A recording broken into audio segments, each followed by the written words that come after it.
Ted, most people stay a safe distance away from dangerous exotic animals, but our next guest isn't one of those people. You know actor Dominic Monaghan from The Lord of the Rings and the groundbreaking TV show Lost, but if you really want to see him in his element, you have to see Wild Things with Dominic Monaghan. In season 2 of the series, Dominic travels to such places as Zambia, Brazil, Thailand, Japan, and Australia.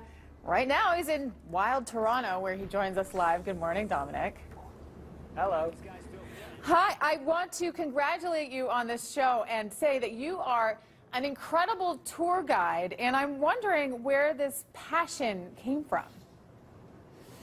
Goodness, I don't know. I don't know where passions come from. It's a difficult thing to equate, huh? I mean,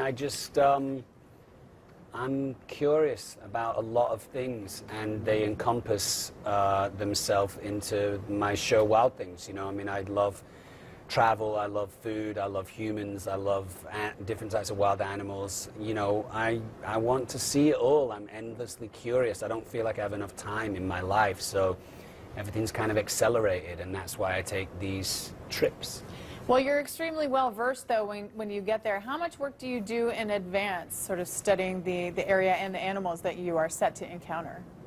Yeah, I do quite a lot of work. You know, we spend quite a bit of time in pre-production working out the places that we go. So, for example, somewhere like Kenya and Zambia, the first trip that we took to the African continent, I probably had about a month or so to research Kenya and Zambia. So I would research everything about the animal I'm hoping to find, everything about the animals that particular animal eats, what the people do there, what the currency is like there, the places to go, the local things that might be interesting to me.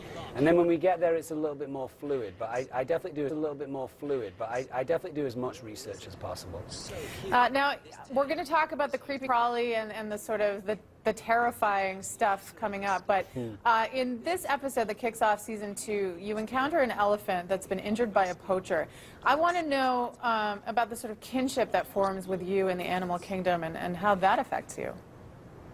Well, I think it's kind of just a flow type communication, you know. I mean, they don't speak our language per se, but they do speak a language. They speak a language that you can connect with, and I always know when I've finally found that vibration with that animal, and I talk about it on the show, I'll actually say, you can see a change in this animal's attitude, and that's based around the fact that we're now communicating clearly with each other, and they know what's happening. The thing with the elephant was truly tragic. I mean, you know, poachers were putting arrows into these elephants, but they weren't thinking that these elephants would die from one arrow.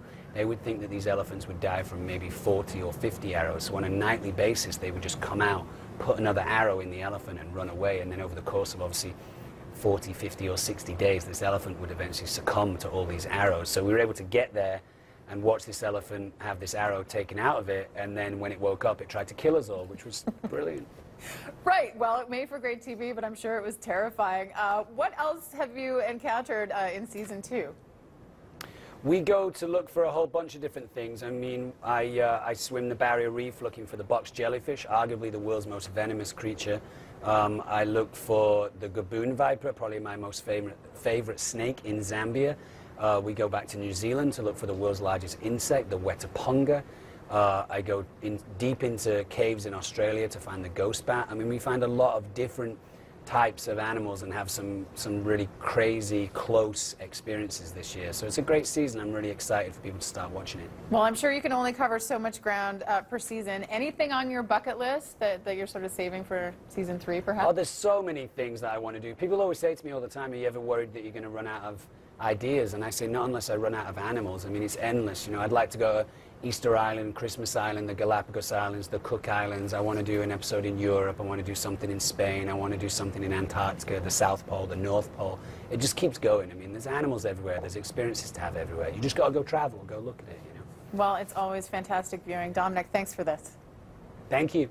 It's a great show. Check it out for the whole family.